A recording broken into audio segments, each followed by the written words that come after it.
नमस्कार साथियों, स्वागत है आपका हमारे इस YouTube चैनल पर। मैं डॉक्टर प्रज्ञा युवराज मिश्रा आप लोगों को स्वस्थ और सेहतमंद रखने की इस श्रृंखला में आपका जो सहकार्य हमें मिल रहा है उसके लिए मनपूर्वक धन्यवाद।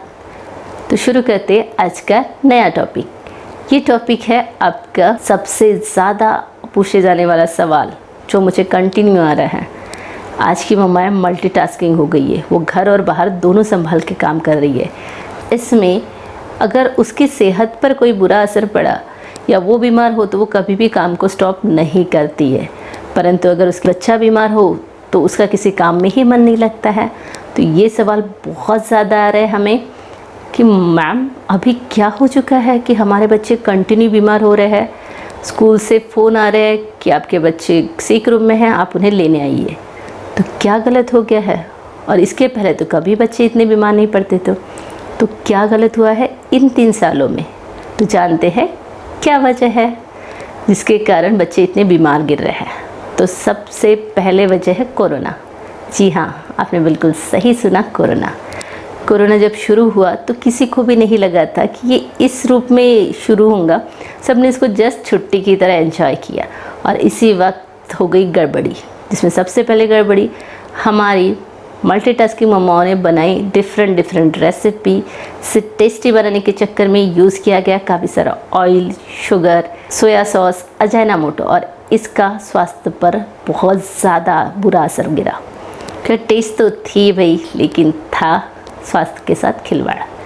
सेकेंड चीज़ थी ऑनलाइन क्लासेस, जिसके बारे में तो मैक्सिमम माओं की कंप्लेंट है कि हमारा बच्चा लैपटॉप ऑन करता था, ऑनलाइन क्लासेस थी शुरू और बाजू में मोबाइल गेम शुरू थे।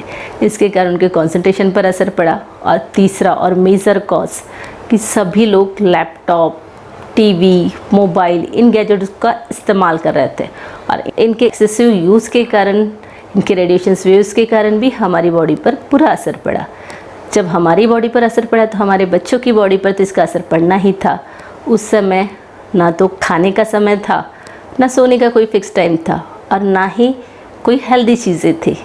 तो इन चीज़ों के कारण हमारे बच्चों की इम्यूनिटी बहुत कमज़ोर हो गई। प्रॉपर अमाउंट में हमने धूप का सेवन भी नहीं किया, बाहर के वातावरण से कोई संपर्क नहीं था। अभी बच्चे जब बाहर के वातावरण में जा रहे हैं तो बाहर का इन्फेक्शन उन्हें जल्दी कैच कर रहा है।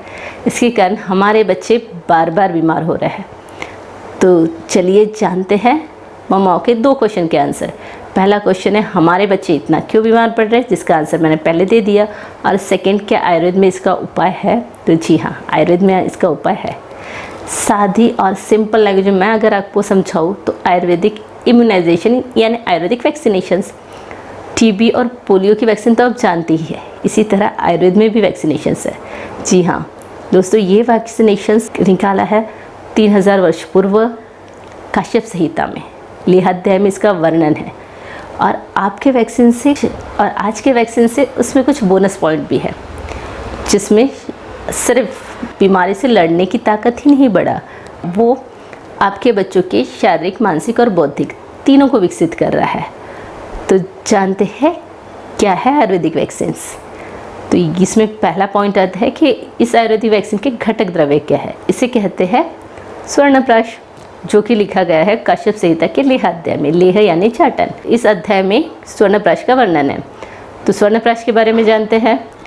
स्वर्णप्राश में स्वर्ण भस्म की मात्रा है। स्वर्ण भस्म, भस्म यानी मेटल। अरे डरिए मत, मेटल का जो फॉर्म आयुर्वेद में अभ्यास करके आयुर्वेदिक ग्रंथकारों ने मेटल को हमारे शरीर में पचन होने के लिए उस पर संस्कार बताए हैं। इन संस्कारों से उसके गुणों का वर्धन होता है और जो गुण हानिकारक है हमारी बॉडी के लिए वो नष्ट होते हैं। तो इसमें स्वर्ण भस्म होता है।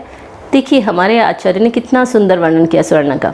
इसमें स्वर्ण इसी धातु को क्यों लिया गया है? क्योंकि स्वर्ण धातु सबसे श्रेष्ठ धातु मानी गई है। स्वर्ण गुरु होता है, मधुर होता है, शीत होता है, साथ में ये विषर होता है। विष यानी टॉक्सिन। टॉक्सिन तो अभी हमारी बॉडी में बहुत ही ज़्यादा जाते हैं और इस टॉक्सिन का परिचय आप लोगों को भी है।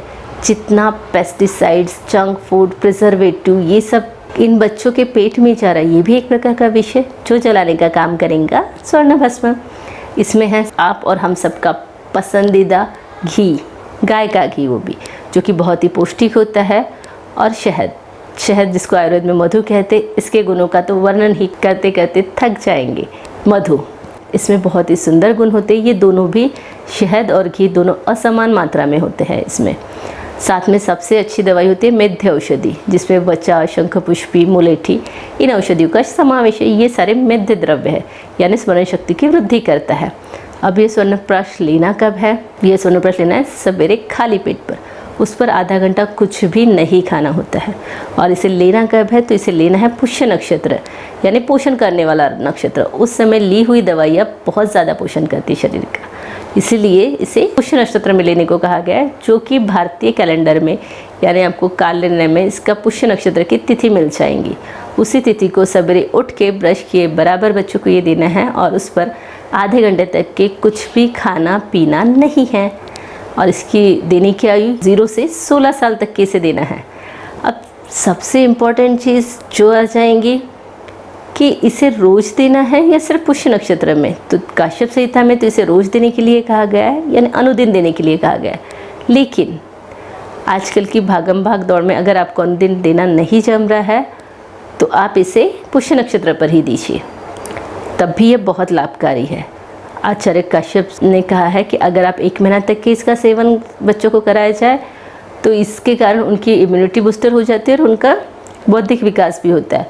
और इसे अगर 6 महीने तक अनुदिन सेवन कराया जाए, तो इससे वो श्रुतधर होते, श्रुतधर यानी जैसा वो सुनेंगे वैसा वो लान रख पाएंगे।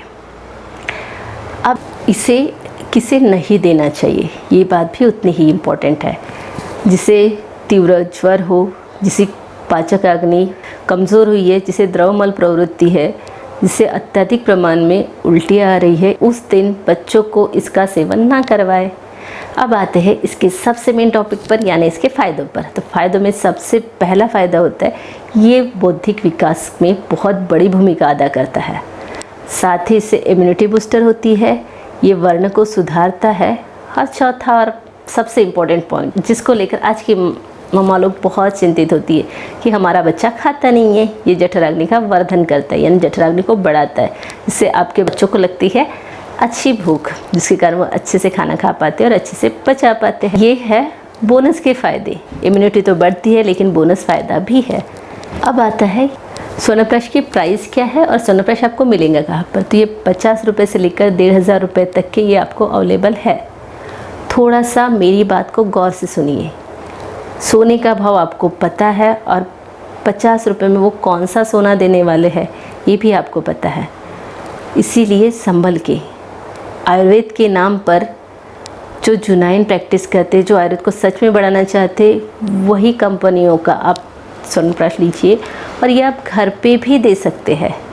इसकी एक्यूट टॉक्सिसिटी टेस्ट और क्रॉनिक टॉक्सिसिटी टेस्ट, ये दोनों भी टेस्ट होने के बाद ही जिस कंपनी ने इसे बनाया हुआ है, हम किसी भी कंपनी को प्रमोट नहीं करना चाहते, इसलिए जो भी आपको योग्य लगता है उसे आप दीजिए, या फिर जो भी आपके आसपास के आयुर्वेदिक चिकित्सक हैं उनके यहाँ पर जाकर भी आप स्वर्णप्राश दे सकते हैं।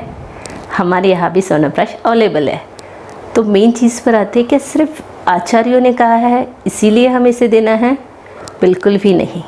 तो फिर इसका प्रूफ क्या है? हमारे जो आचार्य कश्यप जी कह रहे हैं, कहाँ तक वो सही है, इसी के लिए अध्ययन हुआ 1975 में गोरखपुर में जापानी एन्सेफेलाइटिस के केस में, जिसमें 800 बच्चों पर इसकी स्टडी हुई है, जिसमें PGI Lucknow, centre of biomedical college, KGMU, इनके साइंटिस्ट और डॉक्टरों ने मिलकर इन पर रिसर्च किया है। बच्चों को देने के पहले की टेस्टिंग हुई है और स्वर्णप्राश 1 साल तक देने के बाद की टेस्टिंग हुई, जिसमें बहुत ही अमेजिंग रिजल्ट आया है। जिसमें बच्चों की रोगों से लड़ने की क्षमता तो बढ़ी है, लेकिन साथ में बढ़ा है उनका वर्ण में सुधार आया है, न्यूरोट्रांसमीटर हार्मोन का इंक्रीज़ हुआ है, जो कि बच्चों के कंसंट्रेशन पावर को बढ़ाता है। इसका ये प्रूफ है। तो ये स्टडी तो हुई है। इससे ये साबित होता है हमारे पूर्वजों ने जो कहा था वो कितना शास्त्रोक्त है। अब ये बात हुई है कि स्वर्णप्राश ये बच्चों के लिए, लेकिन स्वर्णप्राश बच्चों के लिए ही ज़रूरी नहीं। जितना सोना पहनना ज़रूरी है, उतना ही सोने का सेवन करना भी अच्छा है। तो क्या सिर्फ स्वर्णप्राश बच्चों के लिए ही? जी नहीं। आचार्य चरक जी ने इसका बहुत ही सुंदर एग्जाम्पल बताया है कि जिस प्रकार कमल की पत्तियों पर पानी नहीं ठहरता, उसी प्रकार स्वर्ण सिद्ध शरीर में बीमारियां नहीं होती है। तो फिर हम लोगों को भी स्वर्णप्राश का सेवन करना चाहिए। पर हम तो हो गए 16 साल से ऊपर, तो हम लोगों के लिए क्या करना चाहिए? हम लोगों के लिए करना है स्वर्ण सिद्ध जल का सेवन। और इसे किस प्रकार बनाया जाता है, इसे कब लिया जाता है, किस चीज़ के साथ लिया जाता है, इसका वर्णन हम आने वाले अगले वीडियो में करेंगे, जो कि आपकी बॉडी की इम्यूनिटी को भी बढ़ाएगा। क्योंकि एक स्वस्थ माता पिता और एक स्वस्थ परिवार ही एक अच्छी नींव डाल सकते हैं अपने बच्चों के लिए। हमें अपने बच्चों की नींव अच्छे से डालनी है, इससे आने वाली अगली पीढ़ी का ब्रेन पावर बढ़ जाएगा, जिससे वो भी काफ़ी अच्छे साइंटिस्ट, डॉक्टर और लेक्चरर हो पाएंगे। तो चलिए हमारे जूनियर को देते हैं हम लोग स्वर्णप्राश और हमारे लिए स्वर्ण सिद्ध जल, जो कि मैं आने वाले आगे वीडियो में बनाकर बताएंगे। तो आपको ये वीडियो कैसे लगा ये नीचे कमेंट्स बॉक्स में ज़रूर बताइए। हमें आपके कमेंट्स का इंतज़ार रहेगा। इस वीडियो को लास्ट तक के देखने के लिए और मेरे साथ बने रहने के लिए बहुत बहुत धन्यवाद।